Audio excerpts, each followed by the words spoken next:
दी print के YouTube channel को subscribe करें और ताज़ा अपडेट्स पाने के लिए बेल आइकन दबाएं।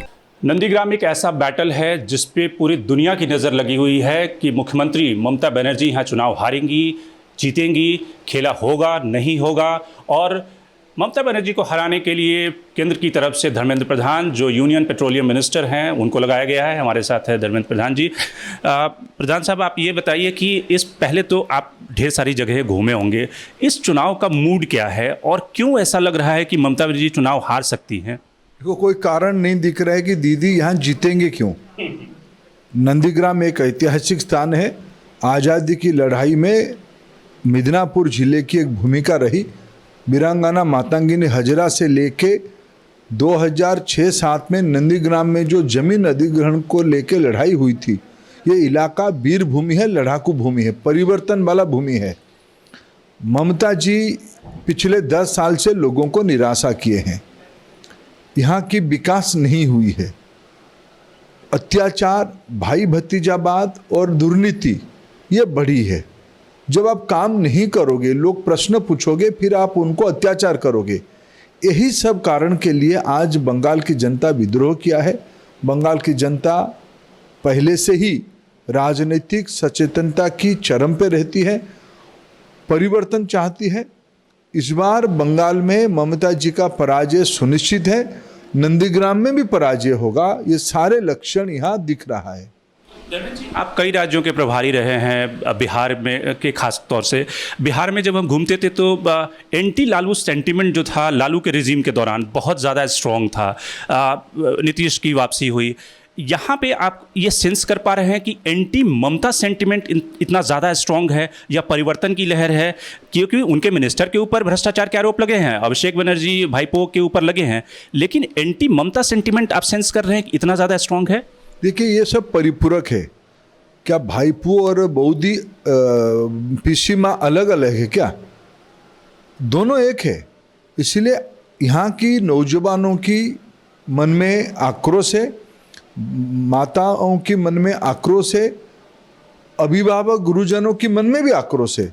समग्र बंगाल की सर्व समाज के अंदर एक आक्रोश है। यह आक्रोश एक वोट में जब 2 को नतीजा आएगी, 2 मई को नतीजा आएगी, तब उसकी साफ होगा चित्र। लेकिन हमें जो लक्षण दिख रहा है, और हम पूरा जिम्मेदारी और आत्मविश्वास के साथ कह रहे हैं कि बंगाल में बड़ा परिवर्तन क्यों ना बढ़ रहे हैं। भाई, इस चुनाव में आपको लगता है कि law and order, political violence या अनएम्प्लॉयमेंट, कौन सा एक सबसे बड़ा मुद्दा है जो बीजेपी के पक्ष में परिवर्तन की दिशा में कदम बढ़ाएगा? देखिए, ये सारे मुद्दों की एक सम्मिश्रण है। जब आप काम नहीं कर पाओगे, प्रजातंत्र में आपको कोई पूछेगा, आपको उत्तर देना पड़ेगा। उत्तर ना देते हुए आप अत्याचार करोगे, और ये भी और बहुत बड़ा जघन्य काम है। ममता जी के पास उत्तर नहीं है, टीएमसी के पास उत्तर नहीं है। गुंडाओं की सरगना अभिषेक बनर्जी है, सिंडिकेट की चेयरमैन अभिषेक बनर्जी है। केंद्र सरकार की जो पैसा आ रहा है उसको लूट करना, अम्फान हो या गरीब कल्याण योजनाओं में जो कोरोना के समय में राहत आई, चावल आया, यहाँ नारा लगती है चावल चोर टीएमसी सरकार नहीं चाहिए।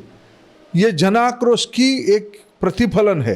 ये सब मिलीजुली बात है। इसके खिलाफ लोग मत देंगे।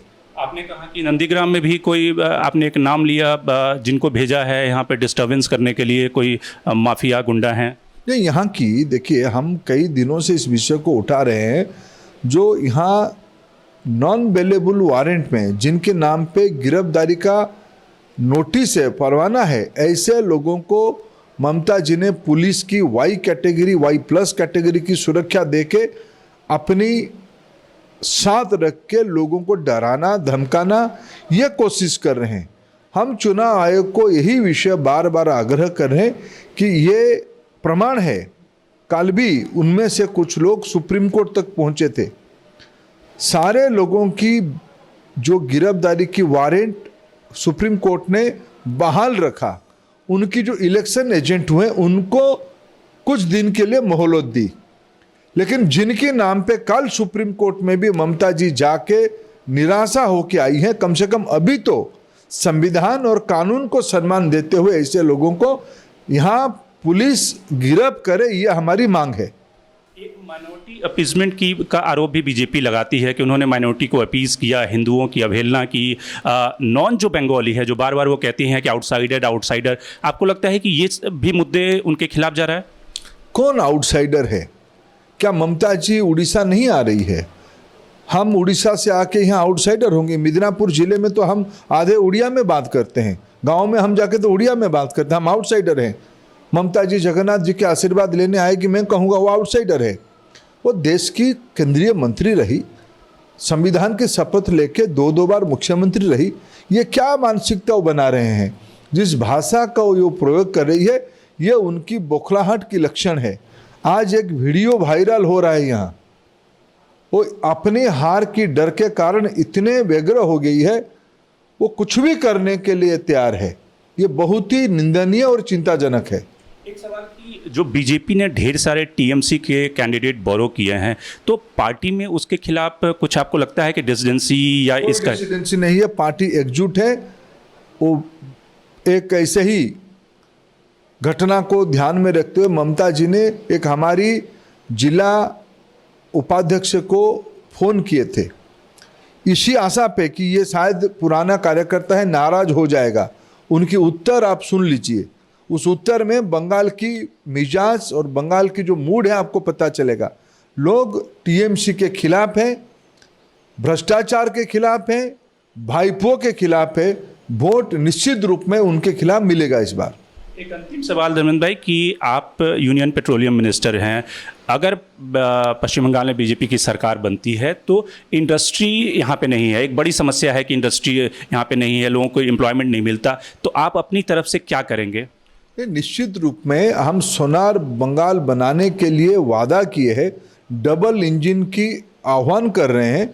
जो बंगाल एक समय में देश की नेतृत्व करता था, देश की अर्थनीति, देश की समाज और संस्कृति में अग्रणी भूमिका निभाता था, उस बंगाल को और चरम तक ले जाने के लिए हमारी जिम्मेवारी बनेगी।